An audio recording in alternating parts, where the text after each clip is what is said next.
पहाड़ों पर जब कुदरत का आघात होता है तो वो पल भर में हंसते खेलते परिवारों को मलबे के ढेर में तब्दील कर देता है।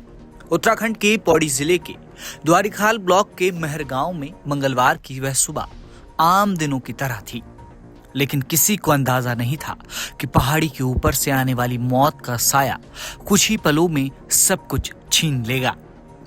घर के अंदर चूल्हा सुलग रहा था। धीरेन्द्र सिंह के घर में परिवार के लोग एक साथ बैठकर बातें कर रहे थे। एक दिन पहले ही खीर संक्रांति का त्योहार बीता था।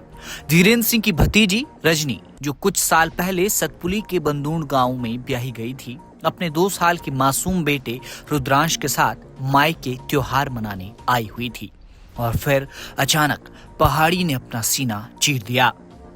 बारिश के कारण ढही ढलान से मलबे और पत्थरों का ऐसा सैलाब आया जिसने सोचने संभलने का मौका नहीं दिया।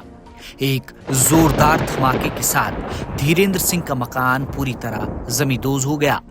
मकान के भीतर मौजूद 48 वर्षीय धीरेन्द्र सिंह, उनकी 85 वर्षीय बुजुर्ग मां मथुरा देवी, भाभी विदेश्वरी देवी और मासूम रुद्रांश मलबे की गर्त में समा गए। हादसे के वक्त पास ही में बने दूसरे मकान में मौजूद परिजनों की चीख पुकार सुनकर आसपास के ग्रामीण बदहवास होकर मौके पर पहुंचे। चारों तरफ धूल, मिट्टी और पत्थरों का ढेर था। मौके पर जिलाधिकारी पहुंची और उन्होंने घटनास्थल का निरीक्षण किया। इसमें जैसे ही आज सुबह ये मेहरगांव की इस घटना की सूचना मिली, तत्काल हमारी SDRF, हमारी प्रशासन की टीम, एम्बुलेंस आदि सभी लोग तत्काल मौके के लिए रवाना हुए और यहाँ काफ़ी जगह पे, काफ़ी अलग अलग जगहों पर रोड ब्लॉक थी, फिर भी पैदल चल के यहाँ पे टीम तत्काल पहुंची।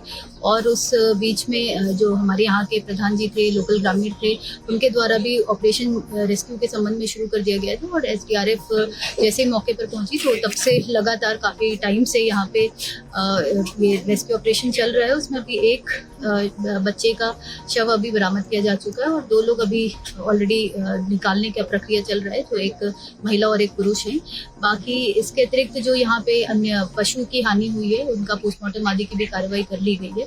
ग्रामीणों ने बिना अपनी परवाह किए तुरंत हाथ से मलबा हटाना शुरू किया।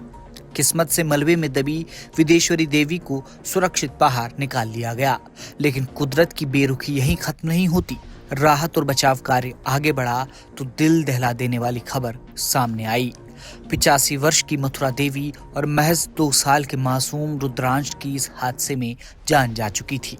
जो मां रजनी अपने बच्चे को खुशियों के साथ मायके लेकर आई थी, उसकी गोद पल भर में सूनी हो गई। जिस बेटे की हंसी से घर गूंज रहा था, वो हमेशा के लिए खामोश हो गया। रजनी को यह आपदा जिंदगी भर का ऐसा गम दे गई जो कभी नहीं भरेगा। घटना में धीरेन्द्र सिंह मलबे में लापता रहे, जिनकी बड़ी देर तक तलाश राहत दल और ग्रामीणों ने की।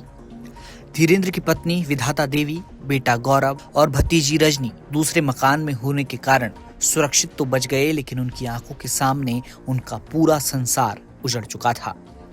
महर गांव में आज सिर्फ मलबा नहीं गिरा है, बल्कि कई उम्मीदें और सपने दफन हो गए हैं। पहाड़ों की ये खामोशी अब एक सवाल छोड़ गई है, आखिर कब तक मानसूनी आफत अपनों को हमसे छीनती रहेगी।